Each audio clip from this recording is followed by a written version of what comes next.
وذكر فإن الذكرى تنفع المؤمنين. ورحمة الله وبركاته. إن الحمد لله نحمده ونستعينه ونستغفره ونعوذ بالله من شرور أنفسنا وسيئات أعمالنا من يهده الله فلا مضل له ومن يضلل فلا هادي له. أشهد أن لا إله إلا الله وحده لا شريك له وأشهد أن محمدا عبده ورسوله. أوصيكم وإياي أولا بتقوى الله فقد فاز المتقون. Dear brothers and sisters, so we are back again to the night kalam program. Now today, inshallah, we would like to share with you again about the important to know what should we ask, or is there any important thing for us to ask our future partner when we were allowed to meet up with them? Because the Prophet ﷺ reminds us, whoever want to get married with somebody, it is your right for the male or the female to look at your future partner. You have the right to look at each other. And you have the right even to discuss matters, to see whether both of you are for each other. Meaning we do not know sometimes. Just one look we do not know. So you have to start to communicate. But if you are serious to get married with anybody that you know, you should sit down, of course with the mahram around, and then start to discuss about things that is important for you. Example, if you are not sure whether that sister or that brother is a practicing Muslim or not, you have the right to ask him, I just want to know whether do you have a sound understanding about Islam. Now, I have gone through some friend before who will ask the lady or the girl about, do you know how many pillars of Islam? The article of faith. Very basic thing about Islam. Sometimes people feel offended. Why are you asking this? Because this is a very basic thing that every Muslim should be able to answer. But sometimes you will be caught by surprise that even the basic thing we may even forget. They will even ask, have you been praying? Do you have any problem in praying 5 times a day? I mean, this is something you have the right to ask, to make sure that you know what you're involved in. If you know that this sister is a bit weak in this area, and then they want to learn, alhamdulillah, then it's easy for you to guide them.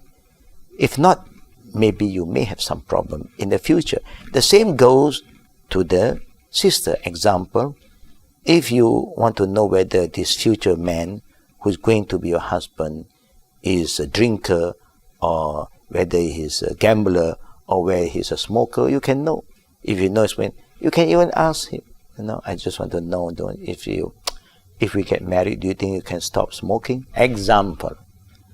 I don't know whether it's practical. To us, it's very practical because you want to have a healthy family. You want to make sure that our husbands are not involved in anything that is not good, or the bad habits that they are involved in. If they can stay away, they can change, alhamdulillah. Just an example.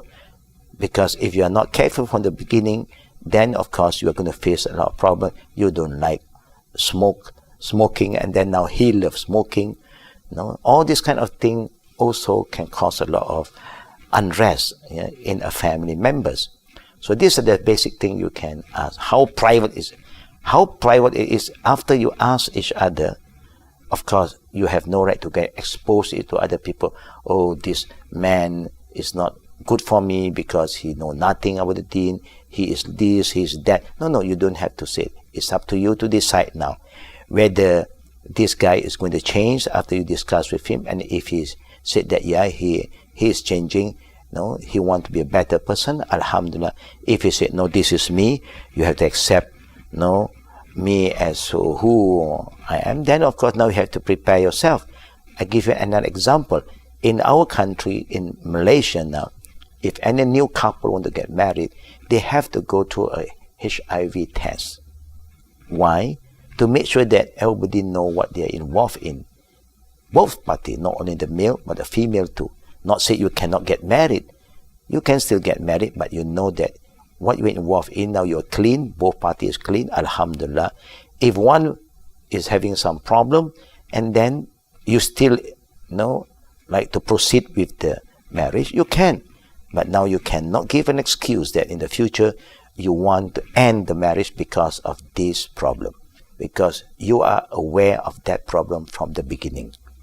You have all the right to ask what you think is important for you. Do you have a stable job now?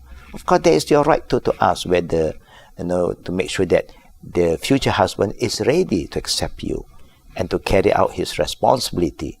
These are basic things you have the right to ask. So I think as a Muslim, when you understand the deen properly and you follow the Qur'an and Sunnah, you know what right do you have and what kind of questions to ask. But even though there's some weaknesses here and there, it's your duty to cover the weaknesses of your partner, not to expose them to the public so that the public will not gossip about any party. So may Allah safeguard us and also protect us from further fitna, and please don't ever expose the weaknesses of another brother or sister to anyone. May Allah protect us from this fitan if you're not careful. Amin ya Rabbal Alamin. وبالله التوفيق والعقل دعوانا والحمد لله رب العالمين. سبحانك اللهم وبحمدك أشهد أن لا إله إلا أنت أستغفرك وأتوب إليك. السلام عليكم ورحمة الله وبركاته.